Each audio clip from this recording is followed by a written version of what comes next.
Kisah akan berfokus pada seorang ayah tunggal bernama Nick, ini rarainya, di mana dia memiliki seorang anak yang tengah menderita sebuah penyakit kronis yang mengharuskannya tetap tinggal di rumah sakit agar bisa terus bertahan hidup sampai penyakitnya benar-benar pulih. That it's my fault that she's gone?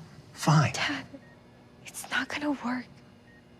Selain menghadapi keputusasaan putrinya untuk sembuh dari penyakit, Nick juga mendapat masalah lain terkait biaya pengobatan sang putri yang sampai saat ini belum dibayar, sehingga Nick harus putar otak untuk menghadapi dua permasalahan tersebut sampai dengan waktu yang sudah ditentukan.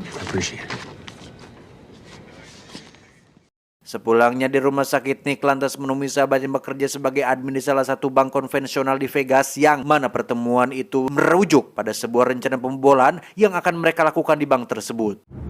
Saw a couple of Valenti's guys in there. Okay, so this is legit. All set.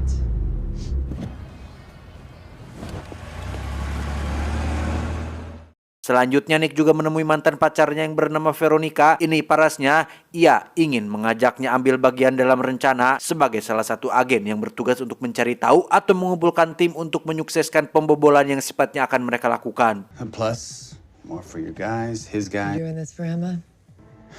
Yeah, where did you find it? Thank you.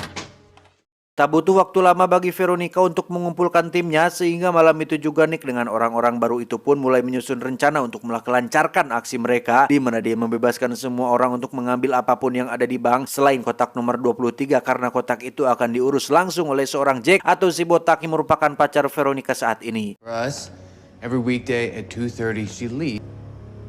Who's your contact?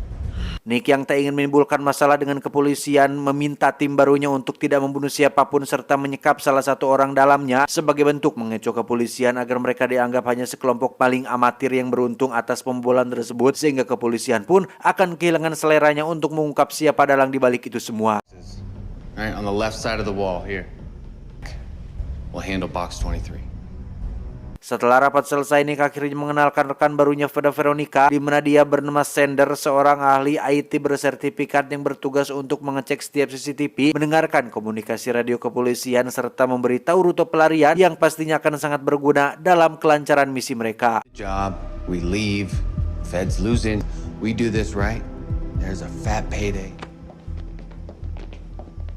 Esok harinya mereka pun pergi menuju bank untuk melakukan perampokan, di mana Sander yang merupakan satu-satunya tim IT memiliki lokasinya tersendiri di tengah bukit, yang di sana dia memalsukan CCTV di bank tersebut agar timnya yang lain bisa bebas melakukan tugas mereka. Not on time. 2, 1. Dengan keahlian dari Sander, dia berhasil mengecoh kepolisian dengan mengirimkan lokasi perampokan ke bank lain yang sedang aman-aman saja, sehingga timnya dapat dengan santai merampok tanpa takut akan kehabisan waktu. Namun meski begitu, tanpa dia dan Nick sadari, ternyata rekan-rekannya mengkhianati mereka berdua dengan membunuh si orang dalam, yang hal itu bisa berakibat fatal bagi mereka semua. Get down! Stay right there! Box 23. Dad, what are you doing? Hey! Yo, hey, what is this? Nick yang masih tidak menyadari situasinya pun memberikan hasil rampokannya kepada si Jack demi membangun sebuah kepercayaan di antara mereka, sehingga jika ada proyek haram atau subhat ke depannya, maka tak akan ada lagi keraguan di antara satu sama lain, serta tak perlu mencari tim baru yang cukup profesional seperti sekarang. Wait a few days, and we all get our cut. Di lokasi perpisahan setelah Jack dan Veronica pergi, Nick mendapati ban mobilnya sudah dalam kondisi bocor, sehingga dia pun menyadari jika ada yang tidak beres dari ini semua, yang hal itu terbukti ketika dia tiba-tiba ditembaki oleh anggota timnya sendiri yang membuatnya terluka cukup parah.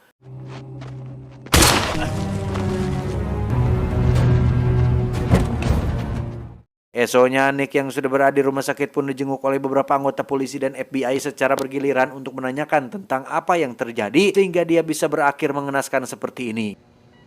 All right. Well,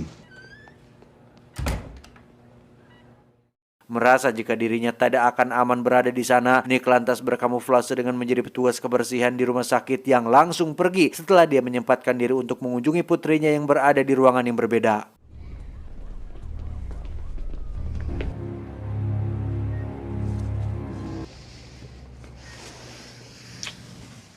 Di tempat lain terlihat Jack dan Veronica yang tengah bersantai sambil menikmati uang yang baru saja mereka dapatkan, di mana sebuah ring telepon dari anggota tim yang bernama Jerry pun cukup mengganggu kesenangan itu, apalagi isi dari teleponnya menyatakan jika mayat Nick masih belum mereka temukan sampai saat ini. If they found his body, he'd be out by now. You get me the money or I'm not showing up. Ya, ternyata konspirasi pembunuhan terhadap Nick didalangi oleh si Jack yang dari awal sangat tidak menyukainya, sehingga ia memutuskan untuk menyuruh tim Jerry membunuh rekannya itu dengan imbalan $50.000 setelah menjual barang yang tempo hari mereka rampok.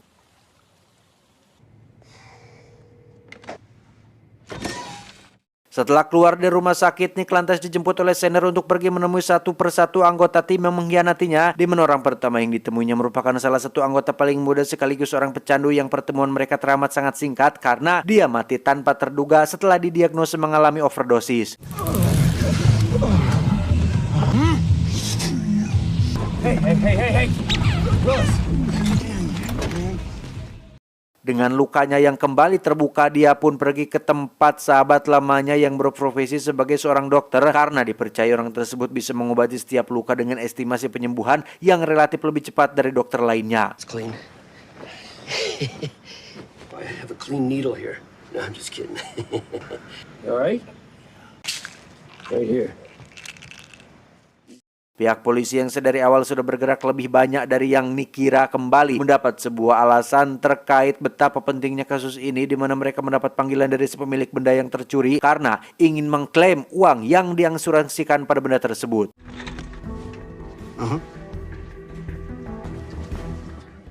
Bersamaan dengan laporan itu, Nick memutuskan untuk pergi menemui seorang pengacara yang disewa oleh salah satu pengusaha kaya bernama Valenti untuk meminta janji temu dengan bosnya karena dia memiliki informasi penting yang berkaitan dengan barangnya yang telah dicuri.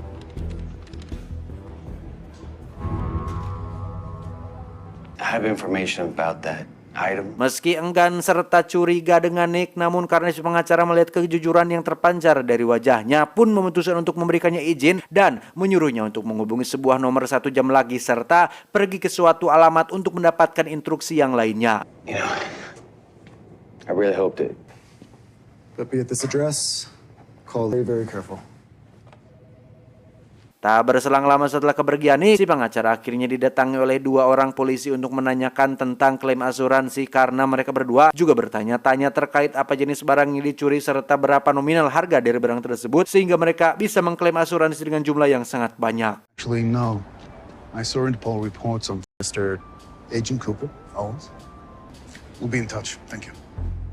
Selanjutnya Nick pergi ke alamat yang ditunjukkan oleh si pengacara, yang di sana ia langsung dihadang oleh 2 anak buah Valenti yang lebih mirip seperti asisten daripada tukang pukul karena lebih tenang, kalem dan juga berwibawa. Something wise ass. I want Mr. Valenti to know who robbed him and that I can get it back. Meski awalnya tidak diterima di tempat ini, namun siapa sangka orang yang bernama Valenti itu pun datang menemuinya sehingga dia bisa bebas berbicara tanpa takut jika ada orang di belakangnya macam-macam sebelum dia selesai berbicara dengan si bos tersebut.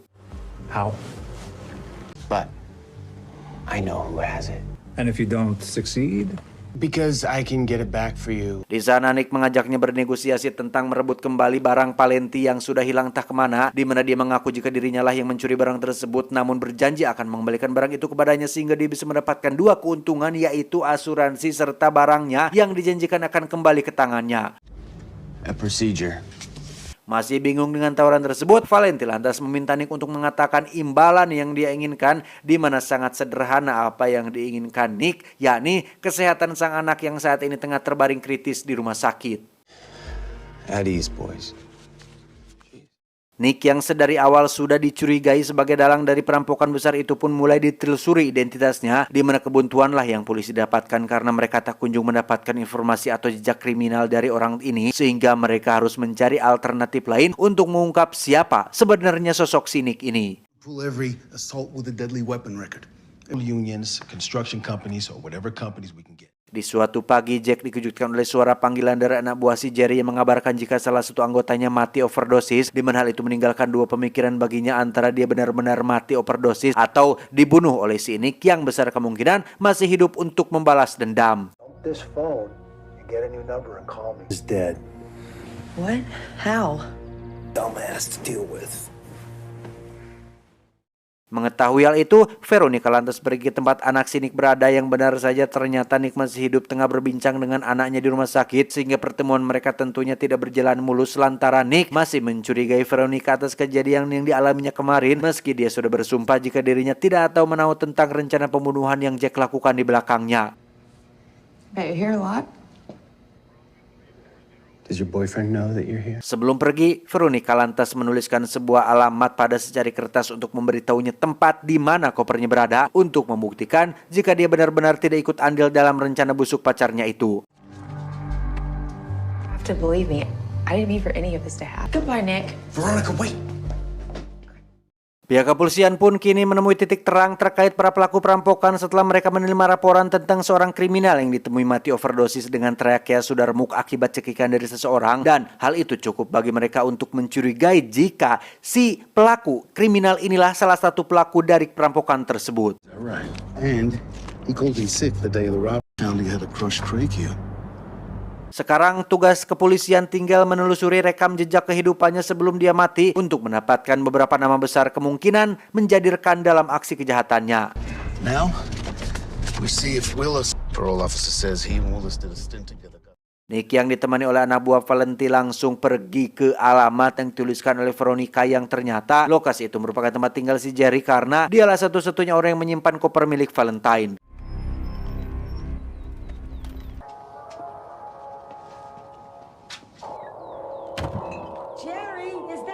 Sayangnya di sana mereka tidak menemukan si Jerry berada. Ya meski begitu, mereka berhasil menangkap salah satu anak buahnya yang juga ikut dalam perampokan di mana mereka hanya bisa menyiksanya agar buka mulut dan mengatakan di mana mereka bisa menemui Jerry. I'm looking at a dead man right now.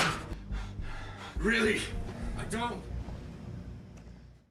Sementara itu, dua polisi tadi berhasil menemukan alamat Jack atas bantuan dari mantan pacarnya. Dia terpaksa melakukan hal itu lantaran masih dalam keadaan bebas bersyarat dan akan kembali dimasukkan ke penjara jika menolak untuk bekerja sama. Comes and goes. And you are on probation, so maybe you should work with him. We don't talk much when he's here. Sesampainya di rumah, Veronica langsung dipojokkan oleh pacarnya setelah dia mengetahui jika dirinya baru saja pergi menemui si Nick, sehingga pertengkaran pun terjadi yang mengakibatkan Veronica hampir terbunuh oleh pacarnya sendiri. Opportunity. So I took it. So what? Go out of draws here. Is that what's going on here?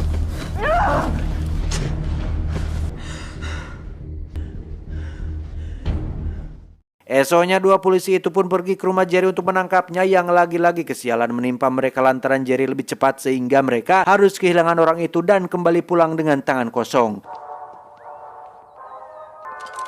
Jerry? Malam harinya para polisi mulai menggeledah seisi rumah Jerry dan menemukan beberapa barang bukti serta secari kertas berupa alamat pertemuan yang waktunya bertepatan dengan malam itu untuk melakukan pertukaran dengan seseorang. That's for you. Sementara itu, Jerry sendiri pergi ke tempat yang sudah ditemukan oleh si Jack sehingga ia langsung pergi ke sana agar urusannya cepat selesai serta mengambil imbalan atas pekerjaan tersebut. Di lokasi pertemuan, Jerry melihat temannya tengah terikat di depan Jack dan Veronica sehingga dia beranggapan jika mereka berdua telah mengkhianati dan ingin membunuhnya juga, yang karena tak ingin mengambil resiko, Jerry pun mulai menembaki mereka berdua sehingga aksi baku tembak pun pecah saat itu juga. Just taking us out one by one. Sambil beradu tembak, Jack lantas menjelaskan situasinya saat ini di mana dia sungguh tak tahu menahu tentang siapa orang yang mengikat dan menyiksa temannya itu. Namun yang lebih penting, mereka sudah kehilangan dua anggota timnya sehingga jatah masing-masing akan jauh lebih besar dengan sedikitnya anggota yang harus mendapatkan bagian. Okay, easy. It's close by. Karena keduanya sama-sama licik membuat mereka saling tak mempercayai, di mana Jerry berakhir mati setelah dia terlambat beberapa detik mengambil posisi untuk membunuh Jack dan Veronica. Namun ketika Jack baru saja mendeklarasikan kemenangannya, tiba-tiba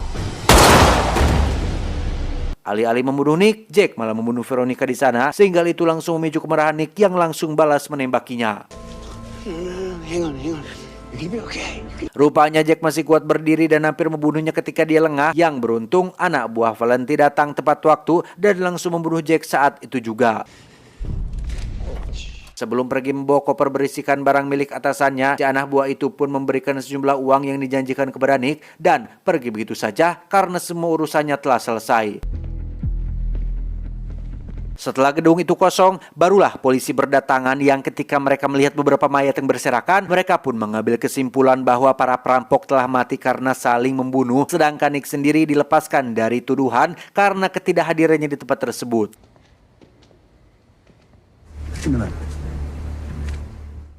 Esok harinya terlihat Valentine cengar-cengir sendiri setelah dia mendapatkan keuntungan ganda di mana dia langsung menjual uang kriptonya pada pengusaha tanpa menyematkan kode PARS atau keamanan untuk membuka mata uang tersebut, dan rupanya kode itu berada di rumah Jerry yang tanpa sadar kode sepenting itu malah dipakai ibunya untuk alas menyimpan gelas kopi. Nick sendiri akhirnya bisa pergi jalan-jalan bersama sang anak setelah dia dinyatakan sembuh oleh dokter pasca menjalani operasi dengan biaya yang sangat mahal. Tamat, ending yang cukup membagongkan.